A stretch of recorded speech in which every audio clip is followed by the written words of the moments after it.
Olá pessoal, tudo bem? Aqui é Gilson da BIP Metal, detector de acessórios. Eu quero apresentar para vocês hoje um pouquinho mais desse detector externo. Pessoal, primeiramente a parte da estrutura dele, a construção dele, de coisa que ele compõe aqui. Ele vem com uma bobina de 12 polegadas, que já dá uma boa profundidade, e ele tem aqui a haste dele, tem essas regulagens, para regular aqui a altura, do detectorista, aqui embaixo, aqui em cima também, mexe nas regulagens, E aqui na parte de trás, o descanso do braço dele, acompanha um parafusinho, você parafusa aqui. E aqui tem uma boa pegada também, a empunhadura dele é uma boa pegada.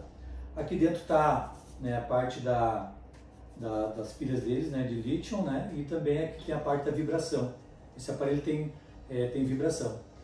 E pessoal, ele é um aparelho que pode ser submergido até 5 metros de profundidade. Tá? Ele é muito legal mesmo, Então, tem pessoas que querem usar um aparelho e dizem, mas eu não vou mergulhar, mas com esse aparelho tu tem o conforto de ficar detectando, mesmo que comece a dar um pequeno chuvisqueiro, você não tem que sair correndo ali, da tua caçada por causa de um chuvisco de, uma pequena garoa ali, Então tu pode pegar, seguir caçando ali, e bem tranquilo que não vai ter problema, tá? Ele é a prova d'água, beleza? Então pessoal, outra coisa que esse aparelho tem aqui, ele tem luz traseira para caçada noturna. Você pode fazer uma caçada noturna aí, tu vai acender a luz dele aqui no painel, ele vai clarear em direção à bobina aí. Então muito legal. Pessoal, agora eu vou para outra parte aqui, que eu vou apresentar para vocês mais de perto a respeito da configuração do painel desse aparelho, ok? Vamos lá? Então pessoal, agora aqui então no painel do aparelho, tá? Vamos ver aqui, vamos ligar ele.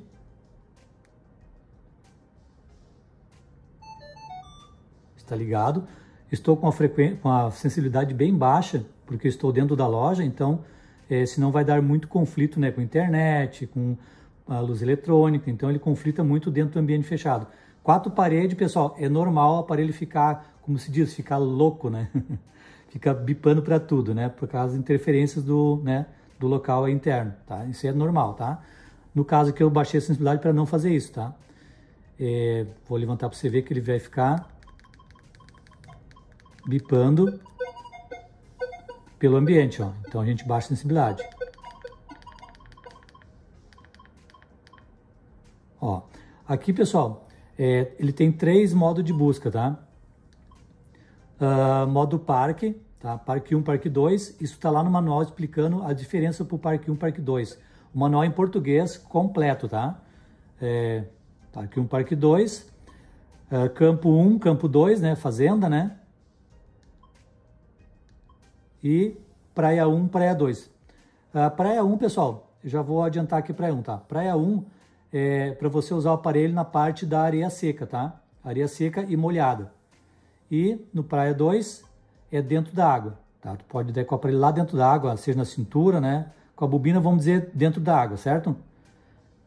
E ainda falando sobre essa parte aqui, voltando aqui, no modo parque, tá? Tu pode usar ele na frequência 10, 15 ou 5, ó. 5, 10 e 15, cambiável, tá? Ele não é um aparelho multifrequência, mas ele é cambiável ali as frequências. Tanto no parque 1, parque 2, fazenda também, ó. Tá? 5, 10, 15. E no modo praia, ele é fixo na frequência 8, certo? Que é para uma frequência mais ali, para tu pegar todos os objetos ali dentro de uma frequência que foi escolhida para esse aparelho no modo praia, certo? Aqui nesse botão, pessoal, é a função dele pinpointer. Quando tu detecta um objeto, tá? Por exemplo aqui, ó. Aí tô apertando aqui, ele vai te dar o centro do objeto detectado, certo? Então é a função pinpointer do aparelho. Aqui, pessoal, é a luz dele interna, tá? Ó, acende a luz aqui.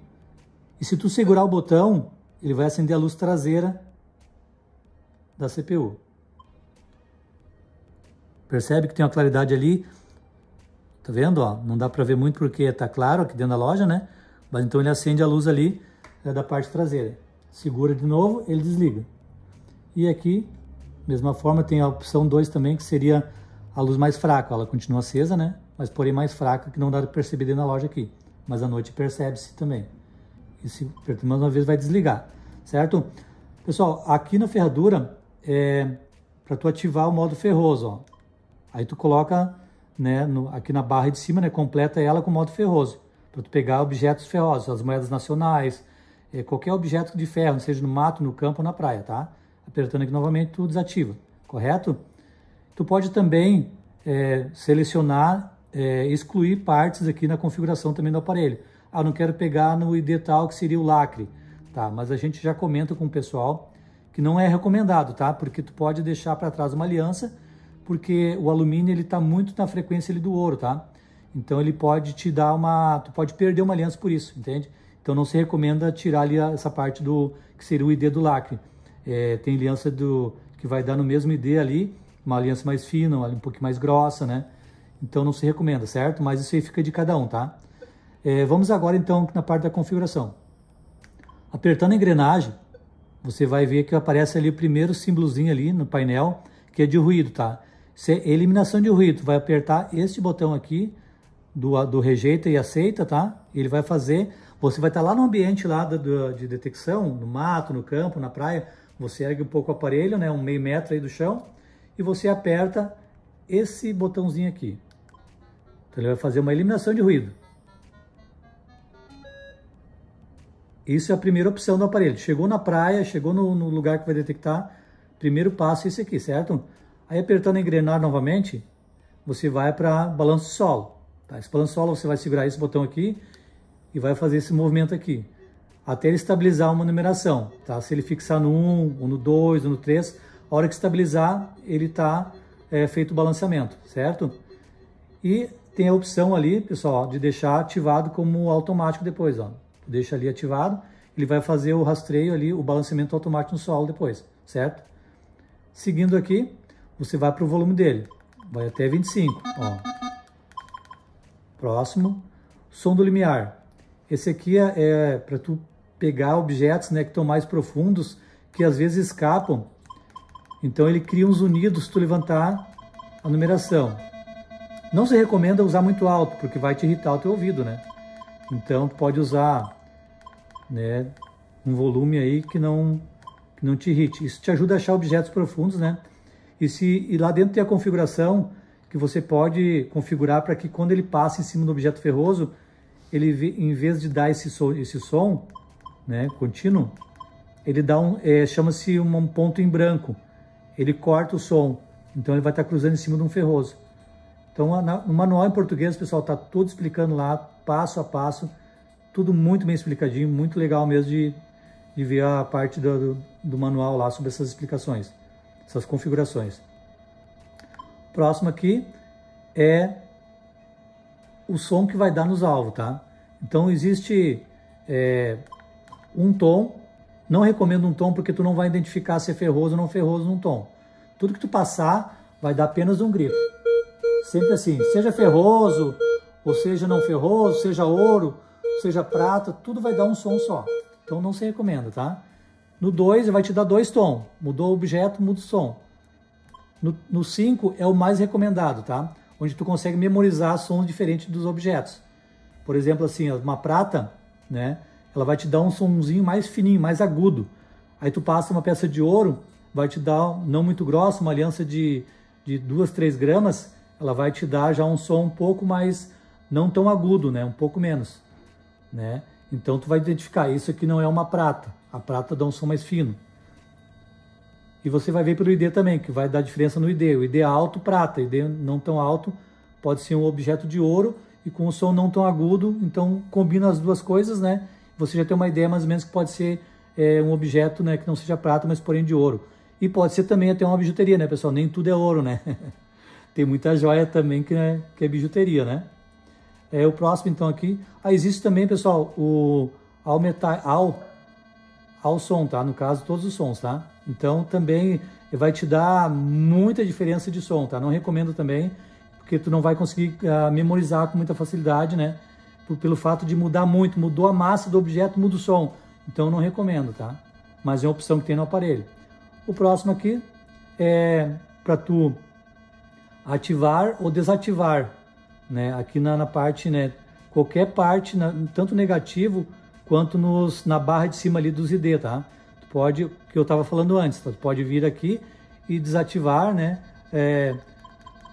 Alguns pontos do meio, por exemplo aqui, né? Se eu colocar aqui, eu posso estar ativando e desativando, ó. Percebe que ficou ali, né? Vamos dizer, um buraco no meio. Então esse D não vai pegar, o detector não vai captar se passar naquele D ali, tá? Então essa é a opção de ativar e desativar, tanto ferroso como não ferroso, os negativos, né, ou os positivos, certo? O próximo aqui, pessoal, é a velocidade de recuperação. O que é isso? Velocidade de recuperação é, por exemplo, se tu tá com um detector no lugar que está muito cheio de sinal, bastante sinal, a gente chama também muitas vezes lixo, né, naquele ambiente, seja mato, campo ou praia. Então tu quer que o detector ele consiga rapidamente formar um alvo, né? E você pode colocar na opção 3, porque daí ele vai rapidamente, quando ele detectar um objeto, ele vai logo formar ali um alvo, e ignorando que no lado tem outro objeto, ele vai se centralizar mais rapidamente ali naquele objeto. Se não tem muita sujeira, muito objeto no local, você pode usar no 2, ou então bem menos objetos, pode usar no 1, tá? E no 1 e no 2 ele acaba pegando mais fundo. Porque se tu usar no 3, ele vai fazer o alvo mais rápido, porém vai perder profundidade, certo?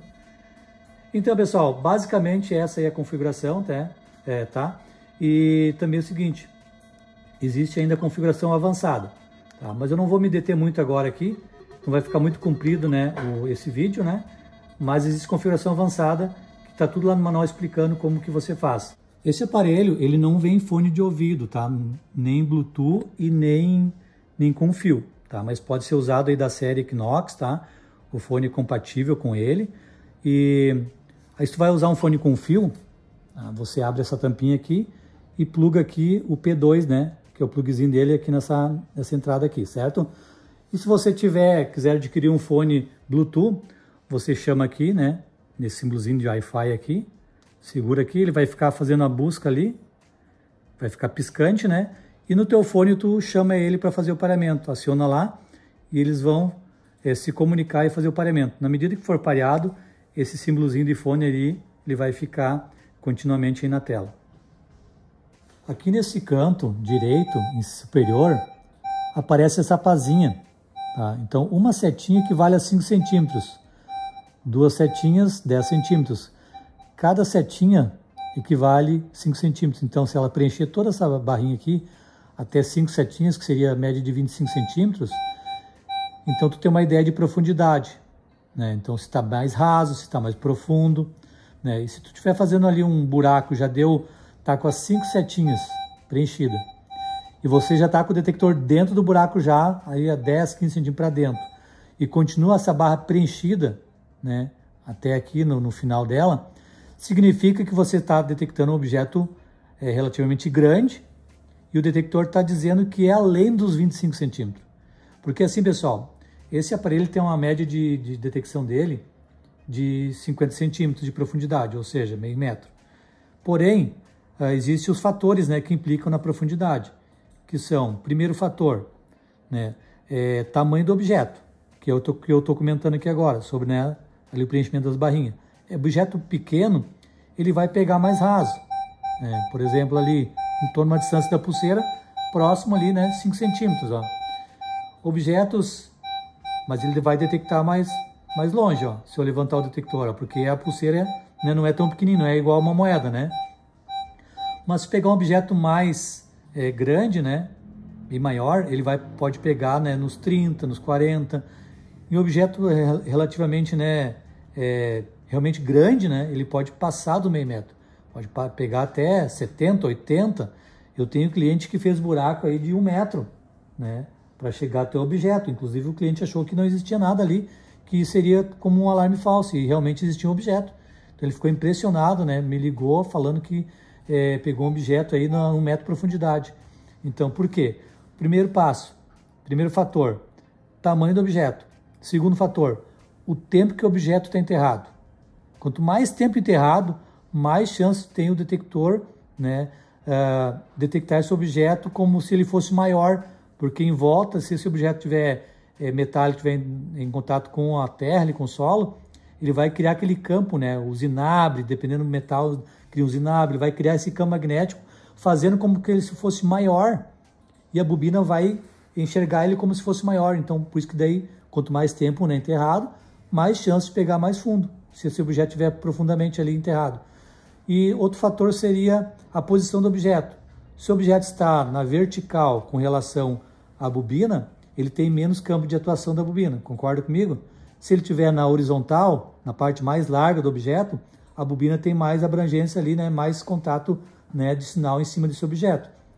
E o último fator, né, seria o tipo de metal. Existe metal mais condutivo, né, e metal menos condutivo. Sendo mais condutivo, mais chance do objeto também pegar mais fundo.